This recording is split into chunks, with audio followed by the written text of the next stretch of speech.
Now, Ken mentioned when you talk to people on the phone, often they're people who may risk going to jail because of what they're about to tell you. What concerns do you have, or are there growing concerns about reporters themselves going to jail because of the information you may be accessing or reporting?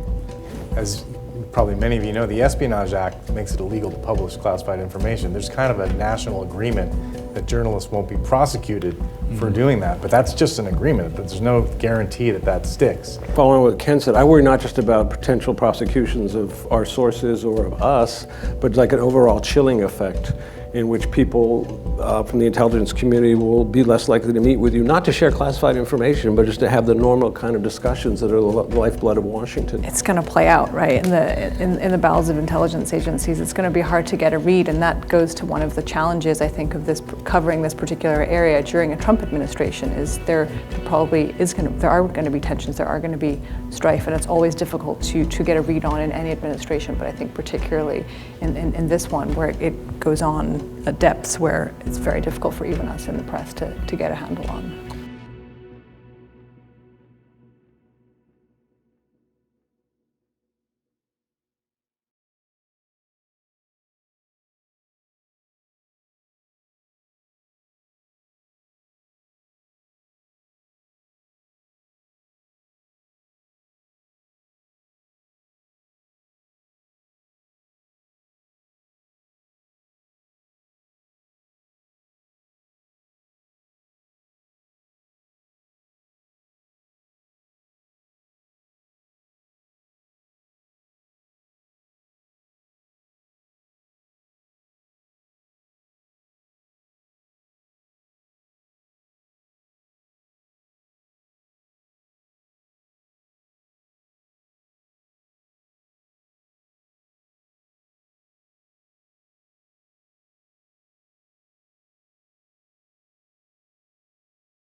Warren, any thoughts on Tulsi Gabbard and her experience level, whether there's any known agenda she may be bringing to the table, or just what does an incoming Trump administration think about the ODNI, perhaps?